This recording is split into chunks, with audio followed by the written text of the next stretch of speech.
अमरावतीच्या बोराटाखेडा इथे शाळेची भिंतची अत्यंत भीषण अवस्था सगळीकडे झालेली आहे। एकाच वर्गखोलीमध्ये 5 वर्गातल्या 38 विद्यार्थ्यांना शिक्षणाचे धडे दिले जात आहेत। जिल्हा परिषद शाळेच्या इमारतीची सुद्धा दुरवस्था झालेली आहे। नवीन शाळेच्या वर्गखोलीचं काम 4 महिन्यापासून अपूर्णच आहे। अमरावतीतली ही बातमी आपण बघतोय। जिल्हा परिषद शाळेची अत्यंत दुरवस्था झालेली आहे।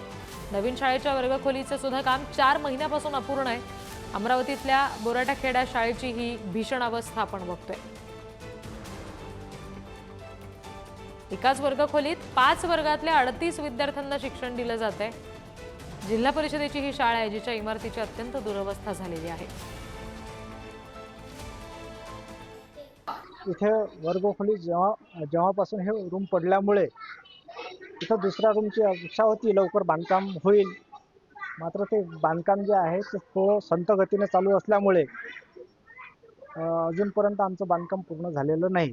आम्हाला असं वाटते की हे लवकरात लवकर जर आमचं बांधकाम पूर्ण झालं तर आमच्या दोन्ही रूम मध्ये आम्ही वेगवेगळे विद्यार्थी बसून आमचं अध्यापन कार्य करणार आहोत।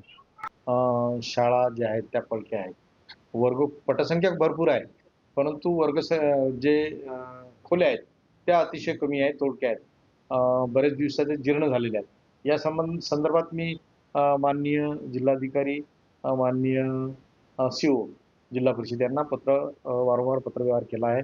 इथली वस्तुस्थिती त्यांच्या नजरेत आणून दिलेली आहे। शिक्षकांच्या बाबतीतही तसंच मी तर हे म्हणेल की त्याच भागातले शिक्षक जर तिथं दिले